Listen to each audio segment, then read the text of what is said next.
OBC वर्ग की महिलाओं के लिए बिना आरक्षण के प्रावधान के ही बिल कैसे पास किया गया। क्योंकि बिल पास तो सरकार ने कर दिया, लेकिन ओबीसी महिलाओं के लिए बिल में उपेक्षा किया गया और ओबीसी महिलाओं का विशेषतर अपमान भी किया गया है। मामले का ही पूरे देश में ही या पूरे देश की महिलाओं को सरकार ने उपेक्षा किया है और अपमान किया है। इस आरक्षण में महिलाओं को विशेष ध्यान देना चाहिए कि बिल में ही हमारी कोई भागीदारी नहीं होगी, हमको कोई भागीदारी मिलेगी नहीं और हमें इस बिल से ही कोई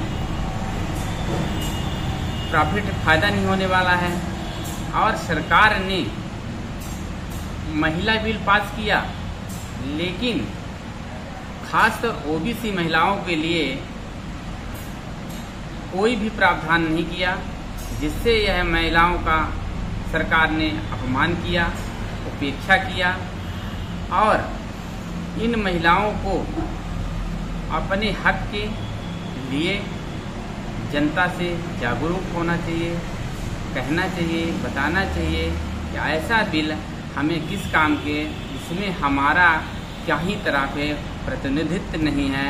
और सरकार जिस तरह पंचायती राज्य में आरक्षण दिया है, उसी तरह से ही लोकसभा विधानसभा में भी महिलाओं का ही प्रतिनिधित्व करने के लिए आरक्षण की व्यवस्था करना चाहिए। लेकिन महिला ही विधेयक में नाम तो अच्छा दिया गया, महिला नारी सशक्ति बंधन बिल का नाम दिया गया, लेकिन बंधन की जगह अबंधन ही महिलाओं के लिए किया गया। इस बिल से यह साबित होता है कि महिलाओं का बंधन नहीं अबंधन किया गया है और महिलाओं के लिए इस बिल में कुछ नहीं मिलने वाला है।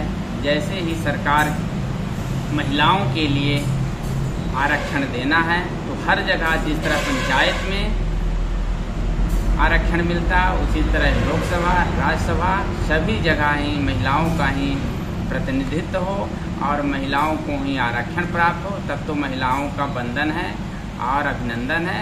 अगर आरक्षण ही नहीं मिल रहा तो न महिलाओं का बंधन है न अभिनंदन है।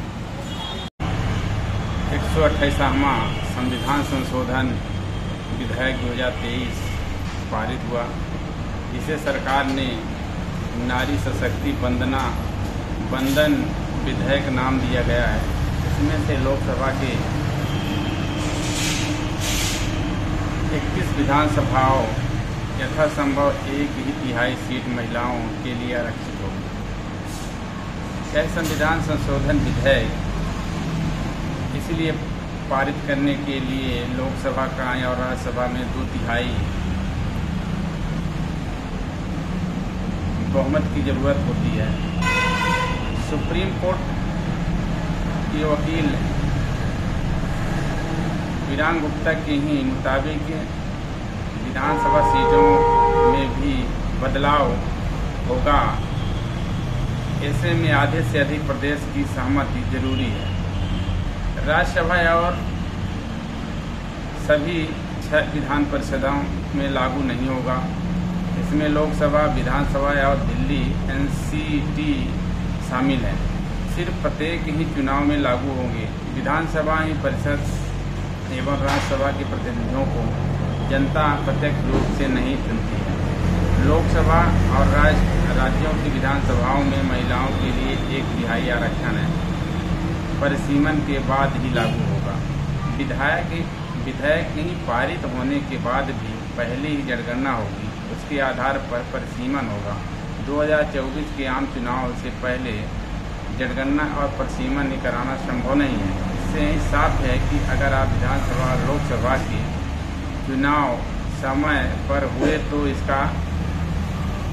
इस बार आरक्षण का लाभ नहीं मिलेगा।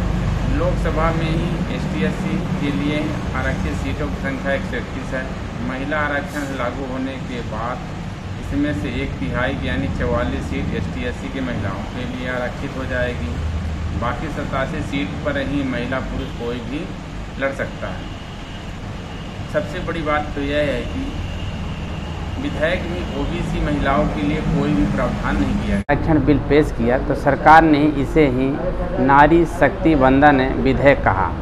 यह बिल पारित होने के बाद लोकसभा और राज्यसभा में ही विधानसभाओं में महिलाओं के लिए 33% आरक्षण की लागू करने को कहा गया। इसके मुताबिक लोकसभा में 543 ही सीटें हैं, जिसमें ही 181 महिलाओं के लिए ही आरक्षित होगी। लोकसभा में इस बिल का ही कल 20 सितंबर को जब सुबह 11 बजे से शाम 4 बजे तक बहस हुई। नए विधेयक में सबसे खास बात यह है कि परिसीमन के बाद लागू हो पाएगा या परिसीमन विधेयक के बाद होने वाली जनगणना के आधार पर होगा। इस फार्मूला के मुताबिक अगर विधानसभा और लोकसभा चुनाव समय पर हुए तो इस बार महिला आरक्षण लागू नहीं होगा। यह लागू 2029 के लोकसभा चुनाव या इसके पहले कुछ विधानसभाओं में लागू हो सकता है। आधे से अधिक प्रदेशों के बिना सहमति के ही विधेयक पारित करना भी सरकार की एक